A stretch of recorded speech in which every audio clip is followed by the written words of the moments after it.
you so much, Manuel, for supporting Little Mr. and Miss Philippines. We have an amazing stage. It's my first time na makita na ganito maganda ang stage ng Philcom Magic para sa ating mga event. So, ano po ang WFDC? WPC means Wings Florist and Designers Cooperative. Group kami ng mga freelance florists.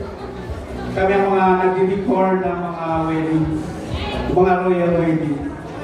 So, yun ang ating team. And of course, we will award you a token and a certificate of appreciation for supporting the Little Mr. and Miss Philippines KSA. Thank you so much. Once again, Mr. Noel Ras, everyone. Maraming salamat po. Erica, ano ang masasabi mo sa ating mga nag-gagandahan ang cute ng ating mga candidates ngayon during the winter segment?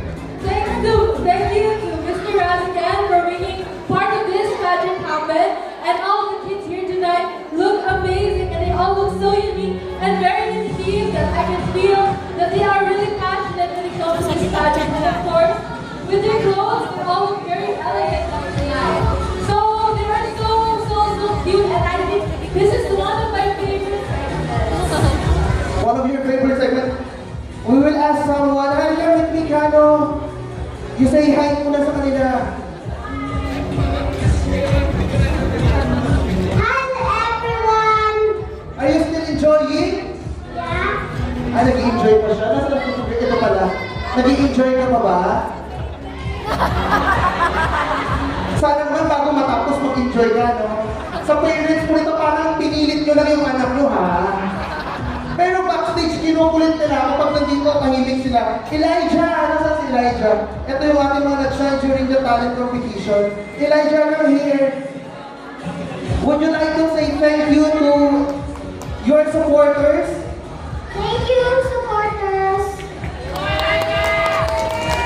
Ang bilis na usap. Ikaw naman, dumating ba yung makeup artist ko? You know what? Nakakahangat tong bata na to kasi bago magsimula, like a minute before the program start, siya lang yung nag-make-up sa sarili niya. May nag-make-up ba sa'yo? Yes. Dumating yung teacher? Yes. Yeah, but grabe ka naman yung makeup artist niya. Sobrang kalma niya ha, mini-make-up niya ang sarili niya sa salamin. No kidding. So, again, maraming salamat sa ating mga kids. I think a lot of these kids are doing their best right now because of their mommy and daddy. So I would like to ask one of the kids what message you would say to their mommy and daddy. So we're up there. What's your name again? Oh, Sita! My name is Sita. Okay, Sita. So if you could say one message to your mommy and daddy watching you right now, what would you say? Thank you, Mom and Dad, for supporting me. I love you all. Oh, okay. And both of these kids think the same thing, that they're here right now because they want to show their love to their mommy and daddy and make them proud tonight. So, thank you all to the parents. All candidates will receive a gift bag and a gift bag, sorry, from WFDC. Mula yan kay Sir Noel Ras, the representative of WFDC on stage to give your gift for our kids.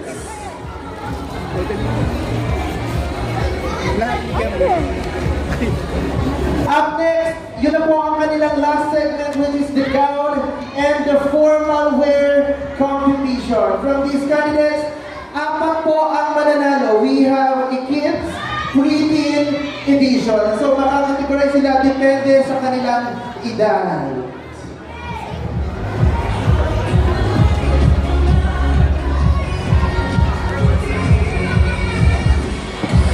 Once again, to the sponsors, maraming salamat po sa inyo lahat. To our dear judges, thank you so much. And of course, to the parents of these candidates, maraming salamat. I know you spent so much effort and time para sa inyong mga kids.